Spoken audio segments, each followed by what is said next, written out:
Hi hello welcome to T T academy. 516/2019 LPSAയുടെ district wide advise details analysis ആണ് ഈ വീഡിയോയിൽ നമ്മൾ ചെയ്യുന്നത്. ഇത് 516/2019 റാങ്ക് ലിസ്റ്റിൽ ഉൾപ്പെട്ടവർക്കും ഇനി വരാൻ പോകുന്ന റാങ്ക് ലിസ്റ്റിൽ ഉൾപ്പെട്ടവർക്കും ഒരേപോലെ യൂസ്ഫുള്ളായ വീഡിയോയാണ്. ഈ വീഡിയോ കാണുമ്പോൾ ഇനി വരുന്ന റാങ്ക് ലിസ്റ്റുകാർക്ക് ഏകദേശം എത്രമാത്രം നിയമനം നടക്കുന്നുണ്ട് ഓരോ ജില്ലയിലും ഓരോ വർഷവും എന്നൊക്കെ അറിയാൻ സാധിക്കും. അത് വെച്ച് നിങ്ങളുടെ റാങ്ക്, നിങ്ങളുടെ ജോലിക്കുള്ള സാധ്യത എല്ലാം നിങ്ങൾക്ക് മനസ്സിലാക്കാനും പറ്റും.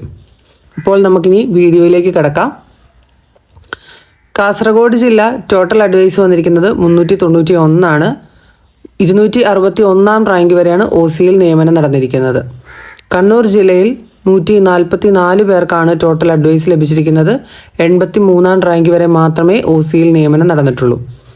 വയനാട് ജില്ലയിൽ 89 ടോട്ടൽ അഡ്വൈസ്, 63 വരെയാണ് OCയിൽ റാങ്ക് എത്തിയിരിക്കുന്നത്. കോഴിക്കോട് ജില്ലയിൽ 442 പേർക്ക് ടോട്ടൽ അഡ്വൈസ് ആയിട്ടുണ്ട്.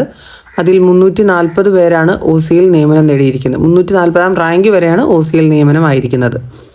മലപ്പുറം ജില്ലയിലാണ് ഏറ്റവും കൂടുതൽ അഡ്വൈസ് പോയിരിക്കുന്നത്. 1155 946 വരെ OCയിൽ നിയമനമായിട്ടുണ്ട്. പാലക്കാട് ജില്ലയിൽ 250 പേരെയാണ് ടോട്ടൽ അഡ്വൈസ് ലഭിച്ചിരിക്കുന്നത്. 207 റാങ്ക് വരെയാണ് OC എത്തിയിരിക്കുന്നത്. അതുപോലെ തൃശ്ശൂർ ജില്ലയിൽ 368 ടോട്ടൽ അഡ്വൈസ് പോയിട്ടുണ്ട്. 298 വരെയാണ് OC ആയിരിക്കുന്നത്. എറണാകുളം ജില്ലയിൽ 230 പേർക്ക് ടോട്ടൽ അഡ്വൈസ് ലഭിച്ചു. അതിൽ 186 റാങ്ക് വരെയാണ് നിയമനം ആയിരിക്കുന്നത്.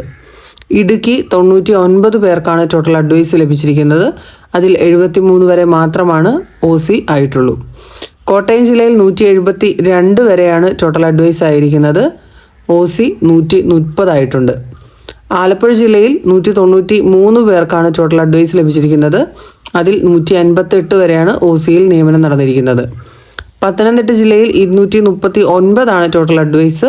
അതിൽ 207 വരെയാണ് OC എത്തിയിരിക്കുന്നത്. കൊല്ലം ജില്ലയിൽ 357 ടോട്ടൽ അഡ്വൈസ് നടന്നിട്ടുണ്ട്. അതിൽ 284 വരെയാണ് OC ആയിരിക്കുന്നത്. തിരുവനന്തപുരം ജില്ലയിൽ 426 ടോട്ടൽ അഡ്വൈസ്. അതിൽ 285 റാങ്ക് വരെ OCയിൽ നിയമനമായിട്ടുണ്ട്. ഇതാണ് നിലവിലെ LPSAയുടെ ഇപ്പോൾ ഉള്ള റാങ്ക് ലിസ്റ്റിൻ്റെ നിയമന നില. ഇനി ഈ ലിസ്റ്റ് ഏതാനും മാസം കൂടെ മാത്രമേ ഉള്ളൂ. മെയ് 30 ഈ ലിസ്റ്റൊക്കെ തീരുന്നതാണ്. അപ്പം അതിനു മുമ്പായിട്ട് കുറച്ചുകൂടെയൊക്കെ അഡ്വൈസ് നടക്കും, അല്ലെങ്കിൽ നിയമനം നടക്കും. കാരണം മാർച്ചിൽ കുറേ റിട്ടയർമെൻറ്റും കാര്യങ്ങളും ഒക്കെ വരാനുണ്ട്. അപ്പോൾ ആ വേക്കൻസി എല്ലാം ഈ റാങ്ക് ലിസ്റ്റിലുള്ളവർക്കാണ് ലഭിക്കാൻ പോകുന്നത്. അപ്പം ഇനി വരുന്ന വേക്കൻസിയൊക്കെ പുതിയ റാങ്ക് ലിസ്റ്റിലുള്ളവർക്കേ വരത്തുള്ളൂ ആ ഒരു സമയം കഴിയുമ്പം. അപ്പം ഏകദേശം ഒരു ജില്ലയിൽ ഇത്രത്തോളം വേക്കൻസി നടക്കുന്നുണ്ടെന്നൊക്കെ നമുക്ക് ഈ വീഡിയോയിൽ കണ്ട് മനസ്സിലാക്കി വെക്കാം. അപ്പം എല്ലാവരും ഈ ഇൻ്റർവ്യൂവിനായിട്ട് നന്നായിട്ട് പ്രിപ്പയർ ചെയ്യുക. ഇൻ്റർവ്യൂവിൻ്റെ ക്ലാസ്സുകൾ ഈ ഞങ്ങളുടെ ചാനലിൽ എന്നും അപ്ഡേറ്റ് ചെയ്യുന്നുണ്ട്. അപ്പം എല്ലാവരും ഇത് കാണുക. Thank you for watching.